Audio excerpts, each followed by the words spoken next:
Roro Madrid pakakasal na kay Bianca Umali at sure na siya dito.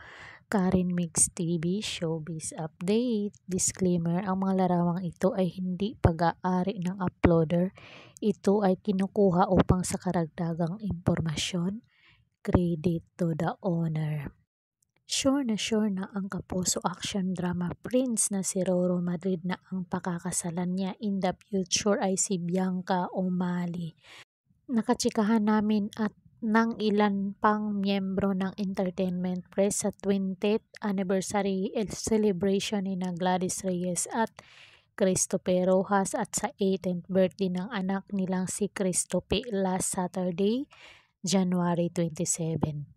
Pauwi na ang kapuso celebrity couple mula sa party ni na Gladys Reyes at Christopher at ni Christopher nang mag-request ang press kung pwede silang ma-interview kahit sandali lang.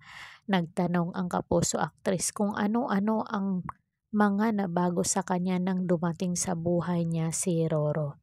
Siguro masasabi ko na si Roro sa buhay ko, siya yung clutch mang pakinggan pero siya talaga yung ilaw naman. Aning Bianca. Super smile naman si Roro nang nagmuwestra ng image ng bumbilya sabay hirit ng Diva Light.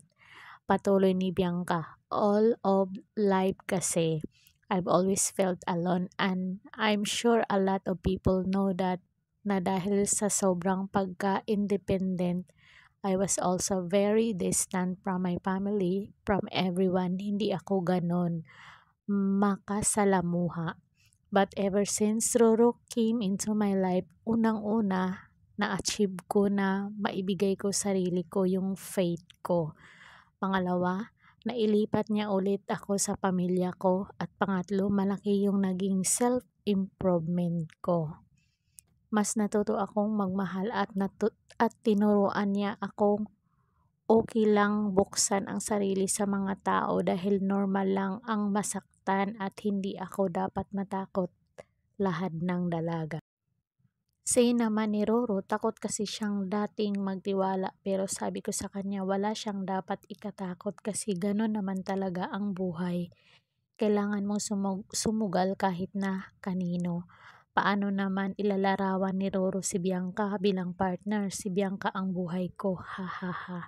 Sa tanong kong si Bianca na ba ang babaeng pakakasalan niya, siya na wala ng pagdadalawang isip.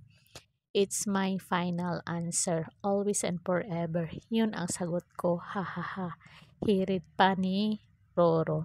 Say naman ni Bianca, si Roro na rin ang gusto niyang mapangasawa.